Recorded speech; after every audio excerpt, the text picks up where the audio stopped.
Hello everyone. आज हम लोग बात करेंगे जो 2022 में आपका जेसे के एग्ज़ाम जो है 2022 में आपका जो जेसे का एग्ज़ाम हुआ है जिसको जो एनवीएस द्वारा कंडक्ट किया गया था, जो इसके कंप्यूटर के प्रश्नों को हम लोग इस वीडियो में देखेंगे। ये प्रश्न आपके आगामी आने वाली परीक्षाओं में जो कि केवीएस और एनवीएस में के एग्ज़ाम लगे हुए हैं, उन सभी एग्जाम के लिए ये प्रश्न आपके उपयोगी सिद्ध हो सकते हैं। तो आइए हम इन प्रश्नों को देखते हैं। पहला प्रश्न आपका ये रहा कि 64 MB आकार की रैम पर विचार करें। यदि रैम का प्रत्येक एड्रेसेबल ब्लॉक 1 बाइट का है तो प्रत्येक रैम ब्लॉक को विशिष्ट रूप से दर्शाने के लिए कितनी एड्रेस लाइनें यानी बिट्स की आवश्यकता होगी। इसमें सिंपल है, आपको जो 64 MB दिया हुआ है इसको आपको बिट्स में चेंज कर लेना है। तो आपको पता है कि जो आपका इसको हमको 64 MB को बिट्स में चेंज करना है। 1 MB में 1024 KB होते हैं और 1 KB में 1024 बाइट्स होते हैं, आपके बिट्स होते हैं। तो इसमें हमको चेंज कर लेना है। तो इसको जब चेंज करेंगे उसके पश्चात आपको क्या करना है, जो आएगा आंसर उसको 2 की पावर में चेंज कर लेना है और जो 2 की पावर होगा वही आपका आंसर हो जाएगा। जैसे आइए हम लोग इसको देखते हैं। जैसे 64 है, ये क्या है आपका MB है। अब इसको हमको MB से हमको पहले चेंज करना पड़ेगा, किसमें, KB में चेंज कर। KB में चेंज करने के लिए 1024 का गुणा करना पड़ेगा। अब ये KB में चेंज होगा। अब इसको हम बिट से हमको चेंज करना है तो एक बार और 1024 का गुणा कर देंगे। अब इसको हमको 2 की पावर में चेंज करना है।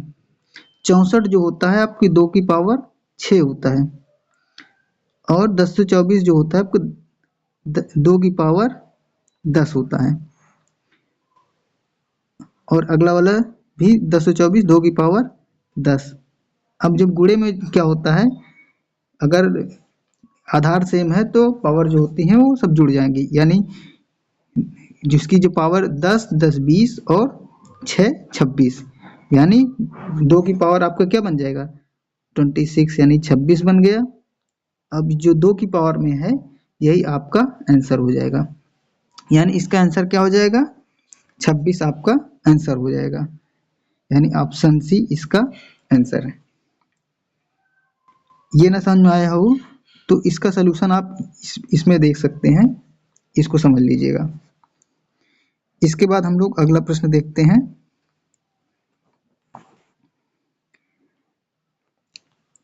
NFTL फाइल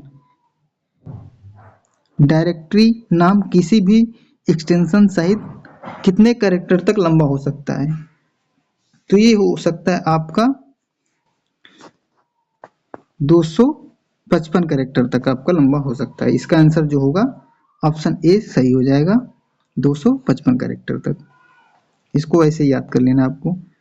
अगला जो दिया हुआ है प्रश्न जो है, ऑप्टिकल इनपुट डिवाइस कंप्यूटर को इनपुट के स्रोत के रूप में लाइट का उपयोग करने की अनुमति देता है। निम्नलिखित में से कौन सा ऑप्टिकल इनपुट डिवाइस का उदाहरण है। तो आपको पता है कि जो स्कैनर है और MICR है, दोनों आपके इनपुट डिवाइस के उदाहरण हैं। तो इसमें आंसर जो होगा दोनों सही हो जाएगा। इसमें दोनों का ऑप्शन दिया है, ऑप्शन डी जो है बोथ फर्स्ट एंड सेकेंड। देखिए, कंप्यूटर से रिलेटेड जहाँ जो भी प्रश्न पूछे जाते हैं उनमें इनपुट डिवाइस और आउटपुट डिवाइस लगभग हर एग्जाम में पूछे जाते हैं। तो आप इसको जरूर से रट लीजिए, इसमें से एक क्वेश्चन आपका 100% रखा हुआ है एग्जाम में।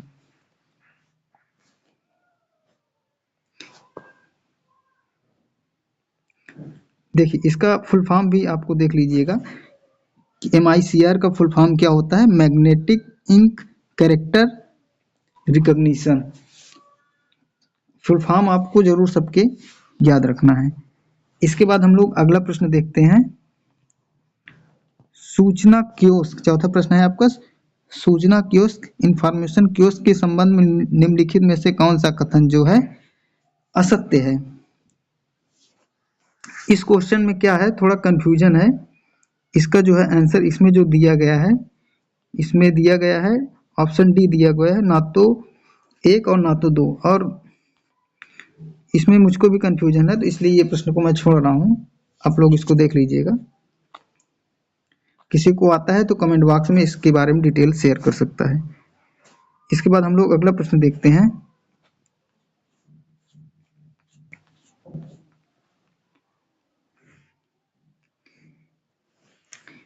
एक कंप्यूटर सिस्टम में सामान्यतः बड़ी मात्रा में डेटा को स्थायी रूप में स्टोर करने के लिए मेमोरी स्टोरेज होती है। निम्नलिखित में से कौन सा विकल्प 16 जीबी स्टोरेज स्पेस क्षमता का प्रतिनिधित्व करता है? देखिए, इसमें जो दिया हुआ है 2 की पावर में चेंज किया हुआ है, 16 जीबी को आपको चेंज करना है कुल मिलाकर के। अब जो हम लोग ने पहले प्रश्न में किया है वही इस प्रश्न में भी करेंगे, कि वैसे ही सॉल्व करेंगे। तो देखिए, इसका सलूशन इसमें दिया भी गया है। कैसे दिया गया है? तो 1 जीबी में होता है 1024 MB, और 16 जीबी के लिए MB में चेंज करने के लिए कितना हो जाएगा? 16 का मल्टीप्लाई हो जाएगा, 16 गुणा हो जाएगा एक एक नियम से। 1 जीबी में 1024 MB, तो 16 जीबी में 1024 का गुणा हो जाएगा 16 में।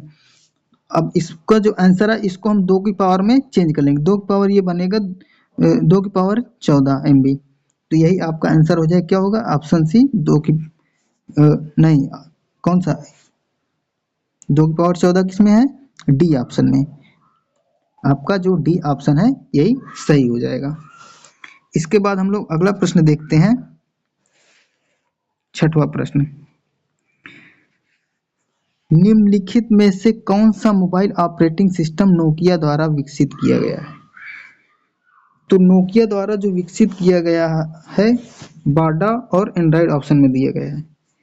ये दोनों नहीं है आपके, इनमें से कोई भी नहीं जो है नोकिया द्वारा विकसित किया गया है।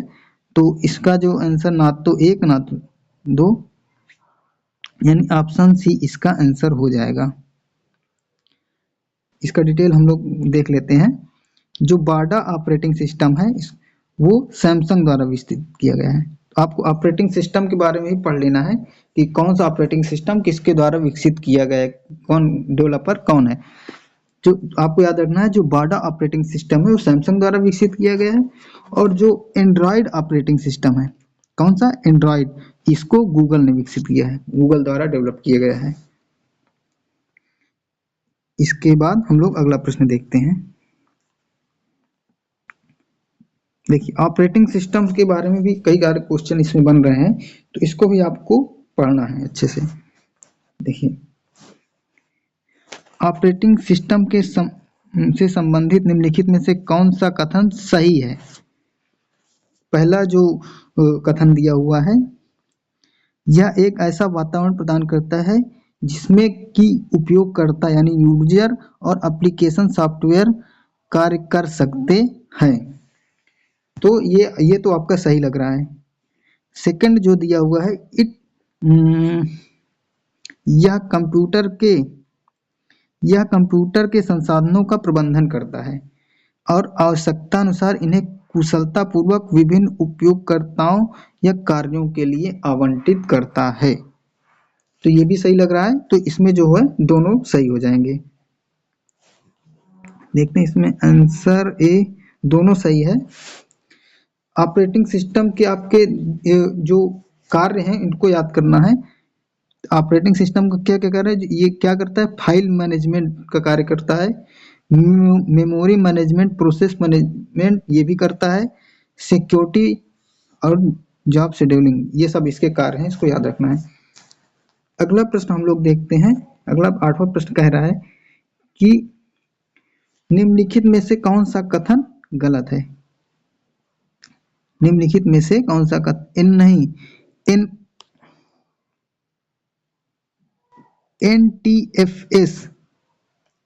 एनटीएफएस के बारे में निम्नलिखित में से कौन सा कथन जो है असत्य है? तो एनटीएफएस के बारे में कौन सा कथन असत्य? पहला दिया गया है, एनटीएफएस पार्टीशनों को 8 जीबी से अधिक नहीं बढ़ाया जा सकता है। चलिए ठीक है, इसको होल्ड पर रखते हैं, ये कंफ्यूजन है।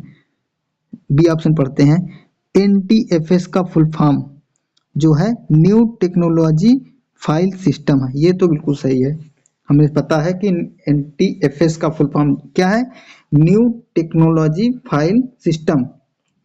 और जो सी ऑप्शन है उसको पढ़ते हैं। एनटीएफएस पार्टीशनों को विंडोज और लाइनक्स सिस्टमों से पढ़ा और लिखा जा सकता है। ठीक है, ये भी सही है। अगला पॉइंट हम लोग देखते हैं, डी पॉइंट। एनटीएफएस पार्टीशनों में स्टोर की गई फाइलें पार्टीशन में जितनी बड़ी हो सकती हैं। ये भी सही है। तो इसमें जो आंसर दिया गया है ऑप्शन ए गलत है, यानी 8 जीबी से अधिक नहीं बढ़ाया जा सकता, ये गलत है। इस तो इसका ऑप्शन ए जो है वही गलत है। इसका फुल फॉर्म आपको याद रखना है कि इसका फुल फॉर्म है एनटीएफएस का न्यू टेक्नोलॉजी फाइल सिस्टम, और इसको ये भी याद रखना है कि इसको माइक्रोसॉफ्ट द्वारा डेवलप किया गया है। 9वां प्रश्न हम लोग देखते हैं। 9th क्वेश्चन क्या कह रहा है आपका, निम्नलिखित में से सीपीयू रजिस्टर का उपयोग, निम्नलिखित में से किस सीपीयू रजिस्टर का उपयोग डेटा और एएलयू द्वारा उत्पन्न किए गए मध्यवर्ती परिणामों को संग्रहित करने के लिए किया जाता है। तो ये किसका किया जाता है, program counter, memory address register, accumulator, instruction register.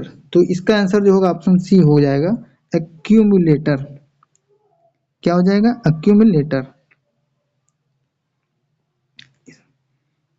इसको थोड़ा देख लेते हैं। एक्यूमुलेटर जो है सीपीयू रजिस्टर का उपयोग डेटा और एएलयू के द्वारा उत्पन्न किए गए मध्यवर्ती परिणामों को स्टोर करने के लिए किया जाता है। जो प्रोग्राम काउंटर निष्पादित होने वाले अगले इंस्ट्रक्शन का एड्रेस स्टोर करता है। और जो आपका डी ऑप्शन में दिया गया इंस्ट्रक्शन रजिस्टर, इसका कार्य क्या है, वर्तमान में निष्पादित किए जा रहे मशीन इंस्ट्रक्शन को होल्ड करना। चलिए इसके बाद हम लोग अगला प्रश्न देखते हैं। 10th क्वेश्चन हम लोग देखते हैं। डबल ईपी रोम, ईईपी रोम के संबंध में निम्नलिखित में से कौन सा कथन सत्य है। सबसे पहले तो आपको इसकी फुल फॉर्म याद रखना है। अगर फुल फॉर्म आपको याद है तो कई सारे क्वेश्चनों का आंसर इसके फुल फॉर्म से भी आंसर पता चल जाते हैं। तो आपको पता है रोम का फुल फॉर्म तो होता है रीड ओनली मेमोरी। तो पहले इसके ऑप्शन हम लोग पढ़ लेते हैं। यह ब्लॉक वाइज इरेजेबल है, और सेकंड ऑप्शन क्या करें, यह बाइट वाइज इरेजेबल है। तो इसका जो आंसर है यह बाइट वाइज ही इरेजेबल है, यानी ऑप्शन बी सही हो जाएगा। और इसका सबसे इंपॉर्टेंट, इसका जो फुल फॉर्म है इसको आपको याद रखना है, डबल ईपी रोम।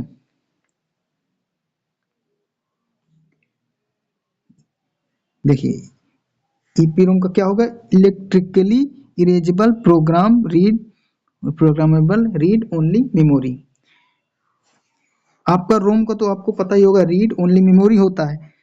अब ये ईईपी को याद रखना है, इलेक्ट्रिकली इरेजेबल प्रोग्रामेबल। इसी में आपका याद, जैसे एग्जाम में आपका पूछ लेता है, आपका रोम का पूछे तो रीड ओनली मेमोरी आपको कर देना है। आपका पी रोम का अगर पूछता है, पी रोम का पूछता है तो प्रोग्रामेबल रीड ओनली मेमोरी। अब ईपी रोम का पूछता है, ईपी रोम का पूछता है तो आपको क्या करना है, पी रोम तब का याद ही है तो आपको ई के लिए क्या करना है, इरेजेबल कर देना है। डबल ईपी रोम का पूछा है, डबल ईपी रोम तो क्या करना है, इलेक्ट्रिकली पहले लगा देना है, erasable programmable read only memory. तो आपको ये चारों का फुल फॉर्म याद हो जाएगा। अगर एक का याद कर लिए डबल ईपी रोम का तो सब में ये काम कर जाएगा। इसके बाद हम लोग अगला प्रश्न हम लोग देखते हैं। अगला प्रश्न क्या कह रहा है, देखिए इंफॉर्मेशन कियोस्क से आपके क्वेश्चन इसमें जैसे में बनते हैं, क्योंकि जो इसका पुराना वाला अगर सिलेबस आप लोग उठाकर देखेंगे तो उस पे सिलेबस में इंफॉर्मेशन कियोस्क दिया गया है। अभी का जो सिलेबस आया हुआ है उसमें डिटेल सिलेबस में किस किस टॉपिक से पूछेगा ये दिया हुआ नहीं है, तो इसलिए पुराने सिलेबस को आप लोग फॉलो कर सकते हैं। तो ये क्वेश्चन को हम लोग पढ़ते हैं। निम्न में से कौन सी सूचना कियोस्क की एक मान्य श्रेणी है? पहला है free standing kiosk, wall mounted kiosk. तो इसमें कौन सी एक मान्य श्रेणी है? इसमें जो दोनों हैं, फर्स्ट एंड सेकंड दोनों सही हो जाएगा। इसके डिटेल पढ़ते हैं हम लोग। जब बात सूचना कियोस्क के विभिन्न प्रकारों की जाती है तो इसके दो प्रकार हैं। कौन कौन से दो प्रकार हैं इंफॉर्मेशन कियोस्क के? फ्री स्टैंडिंग कियोस्क और वॉल माउंटेड कियोस्क। तो फ्री स्टैंडिंग कियोस्क क्या होता है? यह एक स्थायी रूप में स्थापित ढांचे पर खड़े होता है, अक्सर सार्वजनिक स्थल पर। कहाँ? सार्वजनिक स्थल, जैसे क्या हो गया आपका मॉल हो गया, जो अतिथि गृह हो गया, व्यापारिक क्षेत्रों में देखने को मिलता है। इनका उपयोग यूजर्स द्वारा स्वयं सेवा या स्वयं जानकारी प्राप्त करने के लिए किया जाता है। तो यूजर इसमें क्या करता है? स्वयं सेवा की जानकारी प्राप्त करता है, स्वयं जानकारी प्राप्त करता है। अब वॉल माउंटेड कियोस्क क्या होता है, इसके बारे में हम लोग देखते हैं कि यह जैसे इसके नाम में है दीवार पर लगा होता है, या जिससे ये दीवार से आसानी से जुड़ सकते हैं। ये अक्सर जानकारी या सेवाएं प्रदान करने के लिए प्रयोग किए जाते हैं। चलिए इसके बाद हम लोग अगला प्रश्न हम लोग देखते हैं। निम्नलिखित में से कौन सी कंप्यूटर सिस्टम की मान्य विशेषता नहीं है? देखिए कंप्यूटर की क्या विशेषता है आपको इसको भी याद रखना है। पहला दिया हुआ है इसमें आईक्यू। क्या कंप्यूटर कोई आईक्यू होता है? नहीं, बिल्कुल नहीं। कंप्यूटर की कोई आईक्यू नहीं होता है, वो जो हमारे द्वारा दिए गए इंस्ट्रक्शन के आधार पर कार्य को करता है, उसका खुद का आईक्यू नहीं है। तो पहला तो ये गलत हो जाएगा, पहला ऑप्शन। जो दूसरा दिया हुआ है अकाउंटेबिलिटी, अकाउंटेबिलिटी यानी जवाबदेही, क्या उसने कुछ अगर गलत उसमें से इंफॉर्मेशन आ गई तो क्या उसके लिए वो जवाबदेही है? नहीं, तो ये भी गलत हो गया। पहला और दूसरा दो आपके गलत हो गए। वर्सैलिटी, वर्सैलिटी जो इसमें बहु उपयोगिता है ये आपका है इसमें। डिलीजेंस, ये डिलीजेंस जो है बिना थके हुए कार्य लगातार कर सकता है, इसमें कर्मठता। तो इसमें जो ऑप्शन आपको सही हो जाएगा, कौन सा नहीं पूछ रहा है, तो नहीं में आपका फर्स्ट एंड सेकंड हो जाएगा। फर्स्ट एंड सेकंड इसमें कौन सा ऑप्शन दिया हुआ है? फर्स्ट एंड सेकंड, इस फर्स्ट एंड सेकंड इसमें ए ऑप्शन भी दिया हुआ है, डी ऑप्शन भी दिया हुआ है। हमको लगता है इसमें प्रिंटिंग में मिस्टेक है, तो इसमें फर्स्ट आप लोग याद रखिएगा, फर्स्ट एंड सेकंड दोनों हो जाएगा आपका। बौद्धिक स्तर और जवाबदेही कंप्यूटर सिस्टम की मान्य विशेषता नहीं है, जबकि बहु उपयोगिता और कर्मठता कंप्यूटर की मान्य विशेषताएं हैं। अगला प्रश्न हम लोग इसके बाद देखते हैं। निम्नलिखित में से, इसको देखते हैं, निम्नलिखित में से किस सॉफ्टवेयर को लैंग्वेज प्रोसेसर भी कहा जाता है? तो इसमें किसको कहा जाता है? असेंबलर और कंपाइलर को कहा जाता है। तो इसमें इसको डिटेल हम लोग पढ़ते हैं। सॉफ्टवेयर में लैंग्वेज प्रोसेसर, असेंबलर और कंपाइलर को कहा जाता है। ये क्या करते हैं? ये सॉफ्टवेयर प्रोग्रामिंग भाषाओं को मशीन कोड में ट्रांसलेट करते हैं। तो इसको याद रखना है कि एक होता है असेंबलर, कंपाइलर और इंटरप्रेटर। तो असेंबलर और कंपाइलर का जो कार्य है क्या है, ये जो जो प्रोग्रामिंग लैंग्वेज है उसको मशीन कोड में ट्रांसलेट करते हैं। इसके बाद हम लोग अगला प्रश्न देखते हैं। पी रोम, अभी हम लोग डबल ईपी रोम पढ़े थे, तो यहाँ पी रोम है, तो आप लोग हमको पी रोम का फुल फॉर्म बताइएगा। तो इसके बारे में कौन सा कथन सही है? आपको रोम का या एक सीक्वेंशियल एसएस मेमोरी है, पहला ऑप्शन। दूसरा क्या है, या एक चुंबकीय मेमोरी है, या एक नॉन वोलाटाइल मेमोरी है, नॉन वोलाटाइल। तो आपको पता है रोम कैसी है, रैम और रोम। रैम जो है आपकी वोलाटाइल मेमोरी है, जबकि रोम आपकी नॉन वोलाटाइल मेमोरी। तो इसका जो जो ईपी रोम है, तो ये नॉन वोलाटाइल मेमोरी होगी, यानी ऑप्शन थर्ड तो इसका सही है। तो ऑप्शन थर्ड और पहला और दूसरा ये सही नहीं है,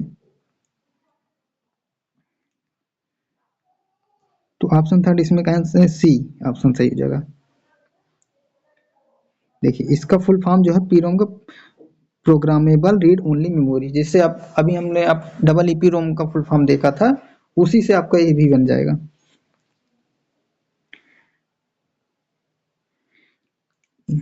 जो पी रोम है आपका एक नॉन वोलाटाइल मेमोरी है, क्योंकि इसमें डेटा स्थायी रूप से संग्रहित रहता है। पावर को बंद करने पर भी ये डेटा सुरक्षित रहता है। सॉरी। इसके बाद हम लोग अगला प्रश्न देखते हैं।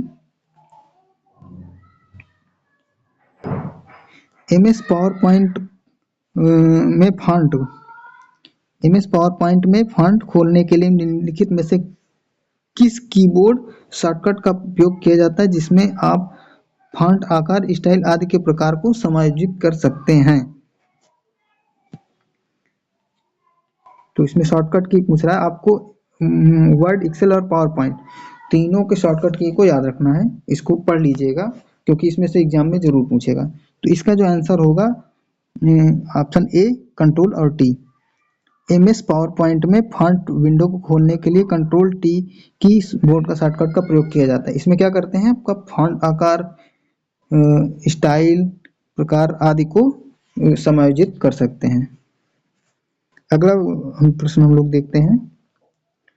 निम्नलिखित दिए गए कथनों में से सही या गलत कथनों का निर्धारण कीजिए। जो डी रैम है और कैश मेमोरी है, दोनों की एक्सेस गति समान होती है? नहीं, बिल्कुल नहीं। कैश मेमोरी ज़्यादा फास्ट मेमोरी है, जबकि डी रैम उसके कंपेरिजन में उतनी फास्ट नहीं है जितनी कैश मेमोरी। अगर सबसे फास्ट की मेमोरी पूछता है तो उसमें आपको याद रखिएगा रजिस्टर सबसे फास्ट मेमोरी।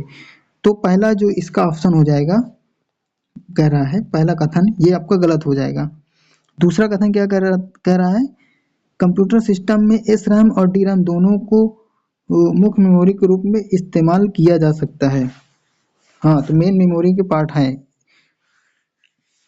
एस रैम का मतलब होता है क्या होता है, मेरे दिमाग से निकल रहा है। डी रैम का रैंडम डायनेमिक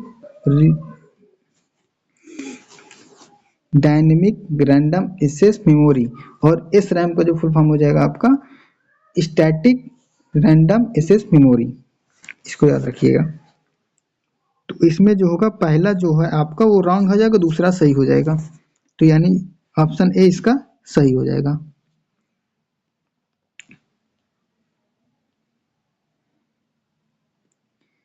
इसमें जो दिया गया है वही चीज दिया गया है जो हमने अभी आपको बताया है। इसके बाद हम लोग अगला प्रश्न देख सकते हैं। इसमें डिजिटल हस्ताक्षर संबंधित कथन दिए गए हैं। डिजिटल हस्ताक्षर से हस्ताक्षरकर्ता के लिए डेटा पर किए हुए हस्ताक्षर से इनकार करना मुश्किल हो जाता है। दूसरा कथन हम लोग देखते हैं। डिजिटल हस्ताक्षर पब्लिक की का उपयोग इंक्रिप्शन और डिक्रिप्शन के लिए किया जाता है। इसमें जो पहला ऑप्शन है वो सही है। दूसरा ऑप्शन में मुझे कंफ्यूजन है, इसका आंसर देख लेते हैं। ऑप्शन ए,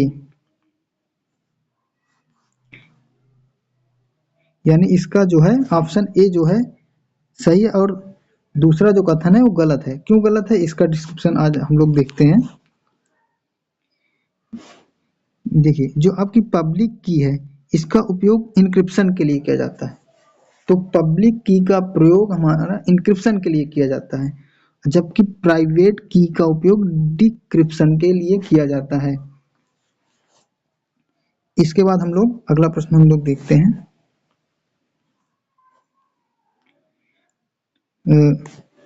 निम्नलिखित में से किन ऑपरेटिंग सिस्टम को मल्टीटास्किंग और मल्टी प्रोग्रामिंग दोनों के लिए वर्गीकृत किया जाता है? पहला है एमएस डॉस, दूसरा है विंडोज और तीसरा है लाइनक्स।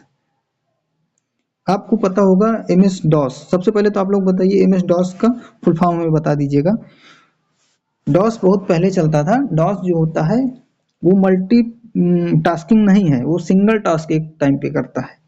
इसके बजाय जो है आपका विंडोज 10 है और लाइनक्स है, एक टाइम पे कई सारे कार्य कर सकते हैं, मल्टीटास्किंग है। और लाइनक्स भी आपका मल्टीटास्किंग और मल्टी प्रोग्रामिंग है।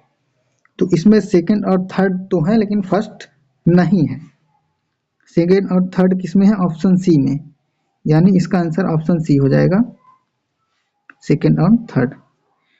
विंडोज 10 और लाइनक्स दोनों ऑपरेटिंग सिस्टम मल्टीटास्किंग और प्रोग्रामिंग दोनों के रूप में उपयोग किया जा सकता है, जबकि एमएस डॉस जो है, एमएस डॉस क्या है आपका, केवल एक कार्य एक समय में ही कर सकता है। देखिए इसका फुल फॉर्म जो आपको बता दें कि एमएस डॉस का जो फुल फॉर्म है Microsoft disk operating system. DOS का फुल फॉर्म याद रखिएगा, डिस्क ऑपरेटिंग सिस्टम। इसके बाद हम लोग अगला प्रश्न हम लोग देखते हैं ना, ये आपका फैक्चुअल क्वेश्चन है। आईटी एक्ट सबसे पहले याद रखना आपको किस सन में आया था? 2000 में। आईटी एक्ट सन 2000 में कौन सा साइबर अपराधी न्यायाधिकरण की स्थापना को अनिवार्य बनाता है? तो इसका आंसर हो जाएगा answer B, option B, chapter 10। इसको आपको ऐसे याद रखना है, इसमें समझने लायक कुछ भी नहीं है। अगला प्रश्न हम लोग देखते हैं। निम्नलिखित में से क्या एक उल्टे माउस जैसा दिखता है जिसमें लगी बॉल को उंगली से घुमाकर कर्सर को कंप्यूटर स्क्रीन पर इधर उधर घुमाया जा सकता है? तो ये क्या हो सकता है? ऑप्शन इसके हम लोग देखते हैं।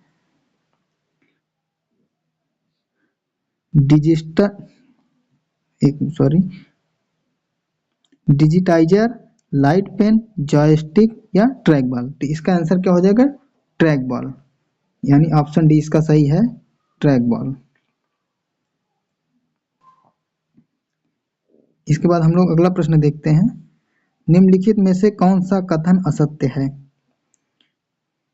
देखिए इसमें मोबाइल फोन में प्रयुक्त सिम का पूर्ण रूप सब्सक्राइबर आइडेंटिटी मॉड्यूल है।